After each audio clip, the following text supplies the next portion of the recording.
በሐዋሳ የሁለት ሙሽሮችን ህይወት በአሰቃቂ ሁኔታ የቀጠፈው አደጋ በርካቶችን አሳዝኗል። በዛሬው ዜና ተሰማላችሁ።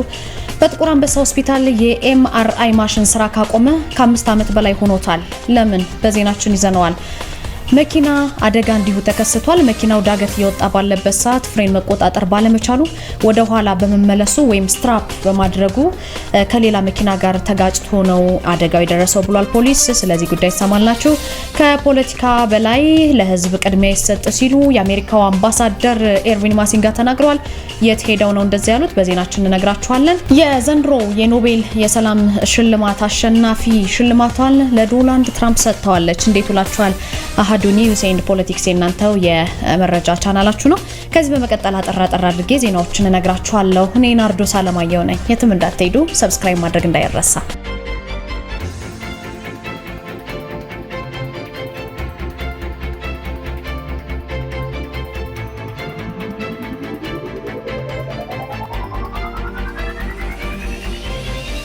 በቀዳሚነት ወደ ተመለከትነው ዜና ሳልፍ በሐዋሳ የተሰማው ዜና አሳዛኝ ሆኗል። የሁለት ሰዎችን ህይወት የቀጠፈው አሰቃቂ አደጋ ምንድነው? ንጋት ላይ ነው የተከሰተው። በሐዋሳ ከተማ የተከሰተ የትራፊክ አደጋ ነው። ገና የጫጉላ ጊዜያቸውን እያሳለፉ የነበሩ ሁለት ሙሽሮችን ጨምሮ የአራት ሰዎች ህይወት በአሰቃቂ ሁኔታ ማለፉን ሰምተናል። እጅግ አዝነናል።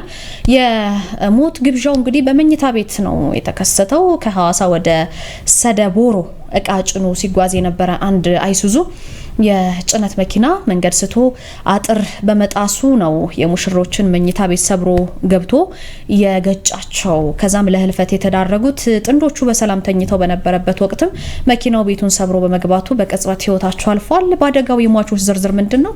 ሁለት ሙሽሮች ናቸው። በጫጉላ ጊዜያቸው የነበሩ ናቸው። ሁለቱ በመኪና ውስጥ የነበሩ ናቸው። የጭነት መኪናው አሽከርካሪና ረዳቱ ወዲያው ነው የሞቱት። መንስኤውና የነዋሪዎቹን ቅሬታ ስንመለከት የአይን እማኞች እንደሚሉት ከሆነ አደጋው የደረሰው መኪናው በጣም በከፍተኛ ፍጥነት ይጓዝ ስለነበረ ነው። አሽከርካሪው መቆጣጠር ስላቃተው ነው ጥሶ የሰው ቤት የገባው በሌሊት። የአካባቢው ነዋሪዎችም እንደዚሁ መንገድ ለመኖሪያ ቤቶች እጅግ ቅርብ በመሆኑ አሽከርካሪዎች ፍጥነት እንዲቀንሱ የሚያስገድድ የፍጥነት ገደብ ምልክት ወይም ፍጥነት መቆጣጠሪያ እንዲደረግ በተደጋጋሚ ሲጠይቁ ነበረ ማለት ነው። ከዚሁ ጋር በተገናኘ ይህ አደጋ የፍጥነት ወሰን ማክበርና የመንገድ ደህንነት ጥንቃቄ ምን ያህል ነው? ምን ያህልስ የሰው ህይወትን ለመታደግ ወሳኝ ነው የሚለውን ያሳሰበ ክስተት ሆኗል ማለት ነው። በዚህ መሰረት እንግዲህ በጫጉላ ሽርሽር ላይ የነበሩ ሙሽሮችን ይህ አደጋ ህይወታቸውን ቀጥፎታል። ጥቁር አንበሳ ሆስፒታል ውስጥ የኤምአርአይ ማሽን ስራ ካቆመ ከ5 ዓመት በላይ ሆኖታል። ለምን? በጥቁር አንበሳ ስፔሻላይዝድ ሆስፒታል የሚገኘው ኤምአርአይ ማሽን ስራ ካቆመ ከ5 ዓመት በላይ መቆጠሩን የገለጸው የአዲስ አበባ ዩኒቨርሲቲ ጤና ሳይንስ ኮሌጅ ነው። የኮሌጁ ዋና ዳይሬክተር እንደገለጹት ከሆነ ማሽኑ አገልግሎት ማቆሙ የመጨረሻውን የሕክምና ደረጃ ፍለጋ ወደ ሆስፒታሉ ከተለያዩ ሀገራት የሚመጡ ታካሚዎች ላይ ከፍተኛ ጫና ፈጥሯል ሲሉ ነው የተናገሩት። ዶክተር አብዱራዛቅ አክለው በዚህ በጥቁር አንበሳ ሆስፒታል ማሽኑን በራሱ አቅም ለማሟላት ውድ ስለሆነ ተግዳሮት ሆኖበታል። የግልና የመንግስት አጋርነትን በመጠቀም ግን ችግሩን ለመፍታት ጥረት እየተደረገ እንደሆነ ነው የገለጹት። በሌላ በኩል በዓለም አቀፍ አቶሚክ ኤነርጂ ኤጀንሲ የተለገሰ ዘመናዊ ካንሰር ማከሚያ ማሽን ግን በሚቀጥሉት 3 ወራት ውስጥ ወደ ሀገር እንደሚገባ ማረጋግጠዋል። እንደምታውቁት ጥቁር አንበሳ ሆስፒታል በጣም ብዙ ሰው ሪፈር እየተጻፈለት የሚመጣበት ከክፍለ ሀገር በብዛት የሚመጣበት ትልቅ ሆስፒታል ነው። እንግዲህ ይህ አዲስ ማሽን አሁን ያለውን የህሙማን ወረፋ በግማሽ እንደሚቀንስና ከዚህ ቀደም ከነበረው በእጅጉ የላቀ ቴክኖሎጂ ያለው መሆኑ ተገልጿል። ከ60 ዓመታት በፊት የተገነባው ጥቁር አንበሳ ሆስፒታል እንግዲህ በአሁኑ ወቅትም 130 ሚሊዮን በላይ ለሚሆኑ የሀገሪቱ ህዝብ ዋነኛ የህክምና መዳረሻ መሆኑ ከፍተኛ የሰውና የመሰረተ ልማት ጫና እያሳደረበት እንደሆነ ነው በዘገባው የተመላከተው ማለት ነው። አንድ አደጋ ተከስቷል። መኪናው ዳገት እየወጣ ባለበት ሰዓት ፍሬን መቆጣጠር አቅቶት ነው ይህ አደጋ ደግሞ የተከሰተው። ባካችሁን አሽከርካሪዎች በጥንቃቄ እንድታሽከረክሩ በዚህ አጋጣሚ መልእክት እናስተላልፋለን። በየዜናዎቻችን የትራፊክ አደጋን ለእናንተ ለውድ ቤተሰቦቻችን የምንዘግበው ጥንቃቄ እንድታደርጉበት ነው።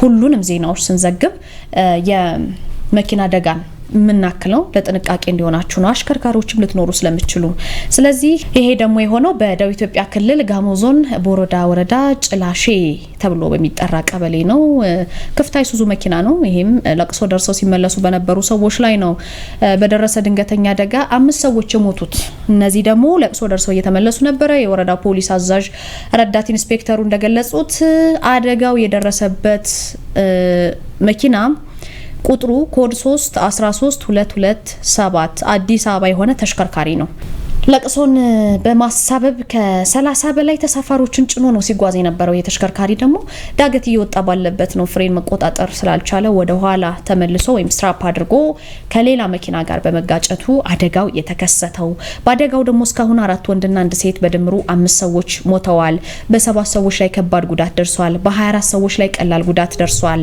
ይሄ በጣም አሳዛኝ አደጋ ነው አሽከርካሪው ደግሞ ወይም ሾፌሩ መጠነኛ ጉዳት ደርሶበት በአሁኑ ሰዓት በህግ ቁጥጥር ስር ውሎ እንደሚገኝ ከቦታው ያገኘነው መረጃ ያመለክታል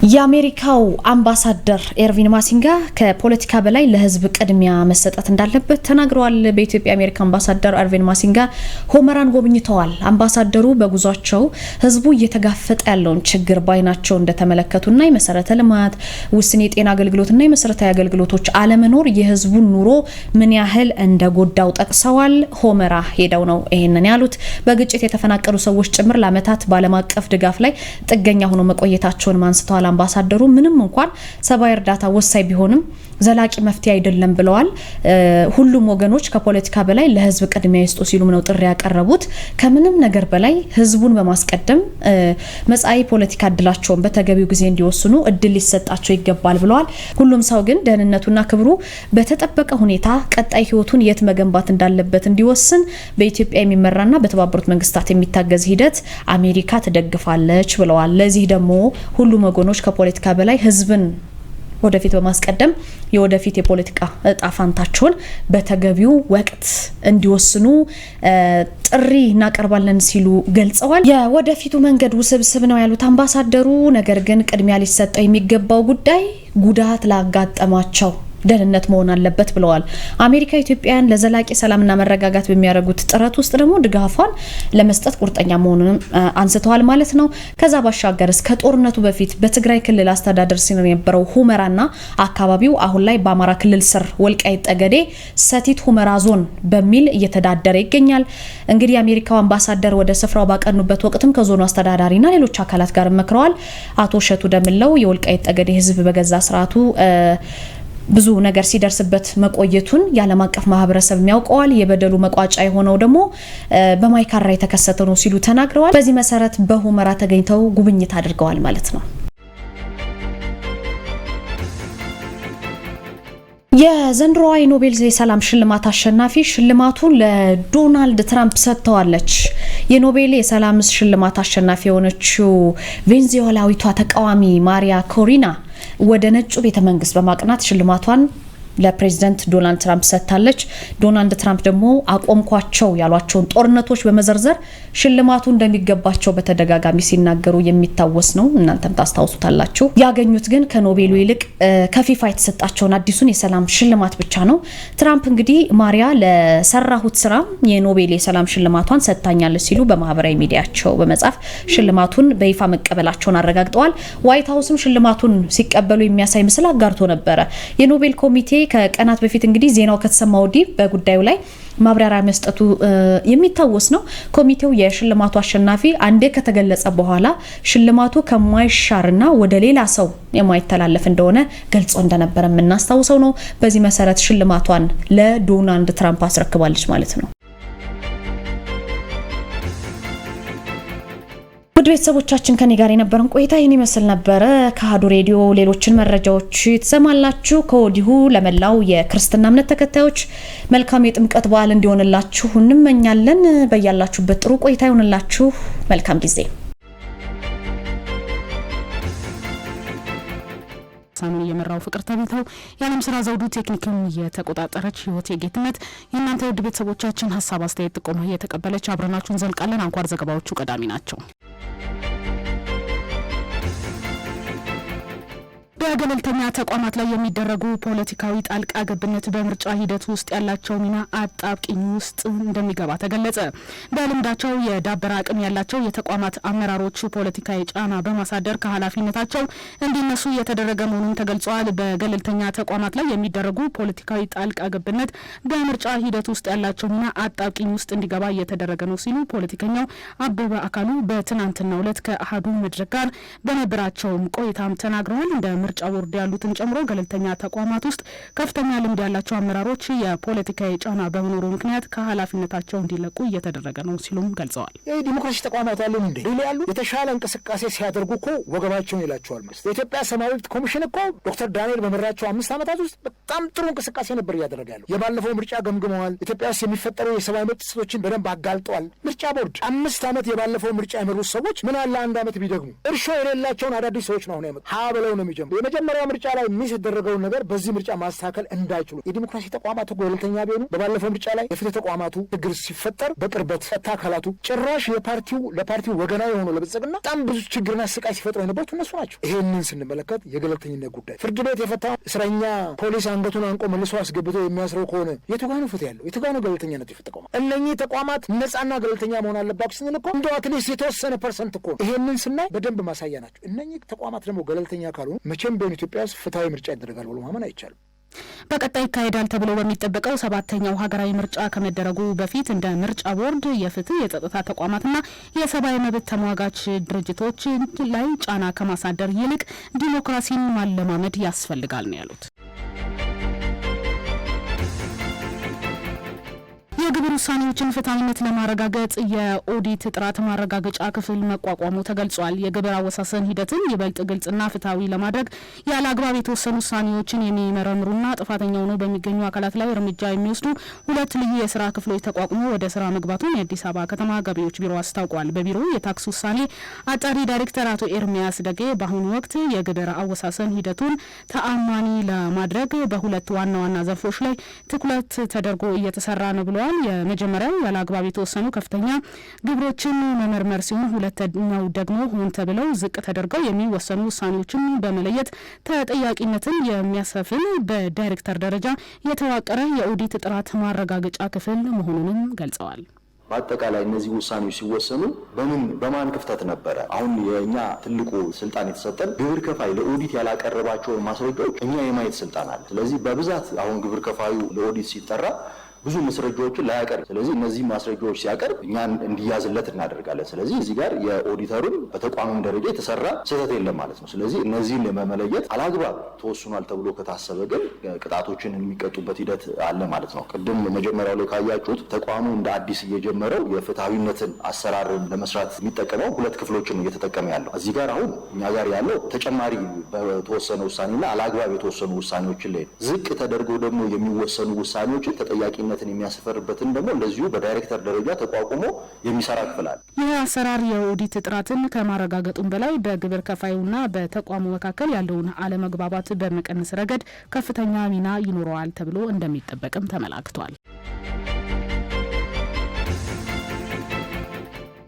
24 የጤና ባለሙያዎች ሐሰተኛ የሙያ ማጎልበቻ ስልጠና ውጤት በማቅረባቸው ፈቃዳቸው መሰረዙ ተገልጿል። በማዕከላዊ ኢትዮጵያ ክልል በተያዘው በጀት ዓመት ውስጥ በተደረገ ቁጥጥር ስራ 24 የጤና ባለሙያዎች ህጋዊ ያልሆነ ተከታታይ የሙያ ማጎልበቻ ስልጠና ውጤት በማቅረባቸው የሙያ ፈቃዳቸው መሰረዙን የማዕከላዊ ኢትዮጵያ ክልል ጤናና ጤና ነክ አገልግሎቶች ግብዓቶች ጥራት ቁጥጥር ባለስልጣን ለአሃዱ አስታውቋል። ህብረተሰቡ ተገቢነት ያለው የሕክምና አገልግሎት ለመስጠት በሚደረግ ሂደት ውስጥ የመንግስትና የግል ጤና ተቋማት እንዲሁም የጤና ባለሙያዎች ላይ ቁጥጥር እንደሚደረግ የገለጹት የባለስልጣኑ ዋና ዳይሬክተር አቶ ፋሲካው አለሙ ናቸው። ያለባቸው ወደ 53 የሚጠጉ መድኃኒት መደብሮች ላይ እርምጃ ወስደናል። ይሄ ማለት ከማሸግ እስከ ገንዘብ ቅጣት ድረስ እርምጃ ወስደንባቸዋል እና ይሰረዝናቸዋል። በዘንድሮ ዓመት ወንደስ የገንዘብ ቅጣትና የማሸግ ስራ መሰራር አምና ግን ፍቃዳቸውን ሰርዘን ቶታሊ ለ1 ዓመትና ከዛ በላይ ምንም አይነት አገልግሎት መስጠት የማይችሉበት እድል እንዲፈጠር እያደረግን ያለንበት ሂደት አለ። ስለዚህ ከጤና ተቋማት አኳያ በዚህ ደረጃ እርምጃ እየወሰድን ነው። በዚሁም ደግሞ በክልላችን አገልግሎት የሚሰጡ ከተፈቀደላቸው ደረጃ በላይ አገልግሎት ሲሰጡ የነበሩ የተፈቀደላቸው አሰራር ውጭ አገልግሎት ሲሰጡ የነበሩ ወደ 47 የሚጠጉ ክሊኒኮች ላይ እርምጃ ወስደናል። የማሸግ እርምጃ ወስደናል። ያን መነሻ ባረገበት እየሰራ ነው። በክልላችን ወደ 24 የሚጠጉ ፎርጀሪ ሲፒዲ ያመጡ ባለሙያዎች ላይ እንደዚሁ ቁጥጥር አድርገን ኦልሬዲ ላይሰንሳቸው እንዲሰረዝ ያደረጉበት ሂደት አለ። ዘንድሮ ከተወሰዱ የጤና ተቋማት እርምጃዎች ውስጥ በተጨማሪም 609 የሚጠጉ የጤና ነክ ተቋማት ውስጥ 37 የሚሆኑት ላይ የማሸግ እርምጃ፣ ቀሪዎቹ ማስጠንቀቂያ እንደተሰጣቸውም ተናግረዋል።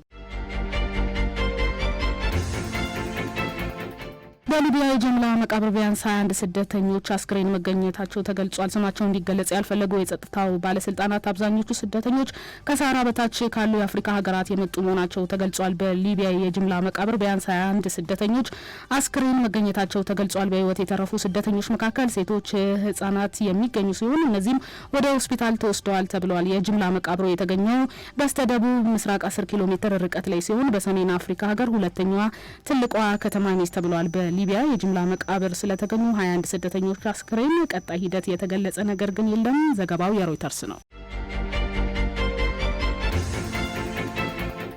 የእስራኤል ጦር በሊባኖስ መንደር ላይ ጥቃት መሰንዘሩ ተገልጿል። በ24ቱም የሂዝቦላ የተኩስ አቁምን በመጣስ የእስራኤል ጦር በሊባኖስ ላይ ጥቃት መፈጸሙን ተከትሎ በአካባቢው ውጥረት እየጨመረ ነው ተብሏል። የእስራኤል ጦር በሊባኖስ ቤካ መንደር ጥቃት መፈጸሙን የሀገር ውስጥ መገናኛ ብዙኃን እየዘገቡ ነው። የእስራኤል ጦር ቃል አቀባይ በማህበራዊ ገጻቸው የመንደሩ ነዋሪዎች ከቤታቸው ለቀው እንዲወጡም ትዕዛዝ አስተላልፈዋል ተብሏል። ዝርዝር መረጃ ባይወጣም የደረሰው ጉዳት ከፍተኛ እንደሆነም ተገልጿል። የእስራኤል ጦር 2 የመኖሪያ ህንጻዎችን ኢላማ ያደረገ እንደሆነ ነው የተገለጸው። ዘገባው የአልጀዚራ ነው።